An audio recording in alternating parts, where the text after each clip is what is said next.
మీరు మా మధ్య ఉంటే మాకు ఆనందం నాయన. మీరు మాలో ఉంటే మాకు సంతోషం నాయన. మీరు మాతో మాట్లాడితే అది మా జీవితాలకు ఆశీర్వాదం నాయన. మీరు మాతో మాట్లాడకుండా ఉండొద్దు. మీరు మాతో మాట్లాడుతున్నప్పుడు వినగలిగిన చెవులు మాకు కావాలి, గ్రహించగలిగిన మనస్సు నాకు కావాలి. అందుకే అడుగుతున్నాను ప్రభా, నువ్వు మాట్లాడే దేవుడవు, మాతో మాట్లాడయ్యా. దైవజనుల ద్వారా ఈరోజు నీ స్వరాన్ని వినాలని ఆశతో ఉన్నాను. నువ్వు తప్ప నాకు ఈ లోకలు ఎవరు లేరు. నువ్వు నన్ను దర్శిస్తే, నాతో మాట్లాడితే మొదటిగా నా జీవితం బాగుపడుతుంది అయ్యా. నీ సన్నిధి నేను అనుభవిస్తే నాకు ఆనందం.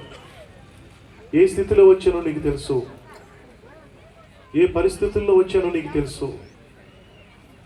నా హృదయ అంతరంగ లోతుల్లో ఉన్నటువంటి బరువేంటో, భారమేంటో, ఇరుకేంటో, ఇబ్బంది ఏమిటో నీకు బాహాటంగా తెలుసు కదా.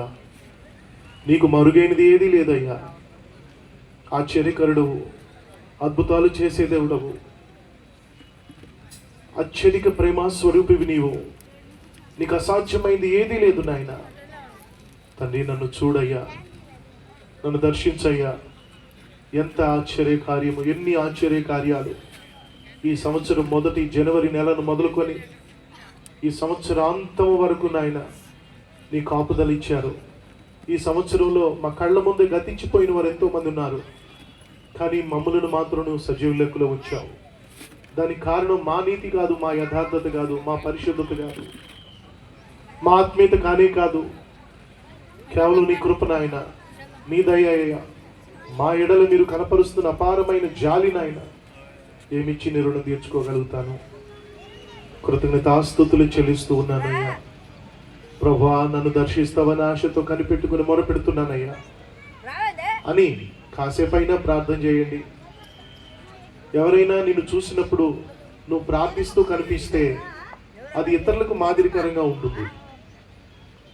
ఎవరైనా నిన్ను చూసినప్పుడు దిక్కులు చూస్తూ ఉన్నావు అనుకో, అందరూ ప్రార్థన చేస్తున్నారు కదా, ఎందుకు ఈవిడ దిక్కులు చూస్తుంది, ఇతను దిక్కులు చూస్తున్నాడని అనే భావన వారికి రావడానికి వీలేదు. ఆరాధన ప్రారంభంలోనే మనం చేసే ప్రార్థన చాలా విలువైంది.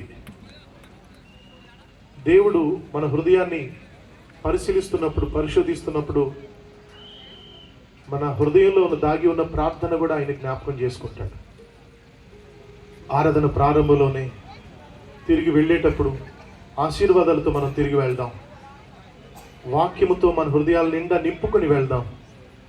దేవుడు చెప్పమన్నది చేద్దాం, దేవుడు చెప్పమన్నది మాట్లాడదాం, ఆయన చేయమన్నది చేద్దాం, ఆయన నడవమన్న చోట నడుద్దాం, ఆయన వేసిన మార్గంలోనే, ఆయన త్రోవలోనే చెడు నడతను విడిచిపెడదాం. ప్రభువా, పరిశుద్ధాత్ముడా, నన్ను నీ వాక్యముతో ఉదక స్నానము చేయించు. నాలో ఇంకా నీ దృష్టికి ఏదైనా ఆయాసకరంగా ఉంటేనో చూడు.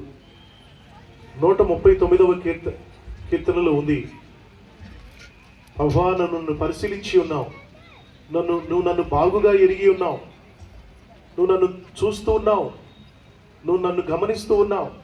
నేను కూర్చోవడం, నేను పడుకోవడం, నేను నడవడం, నా ప్రవర్తన అంతా కూడా నీకు బాగా తెలుసు. నీకు ఆయాస్కరం ఏదైనా ఉంటే నన్ను క్షమించు నాయనా.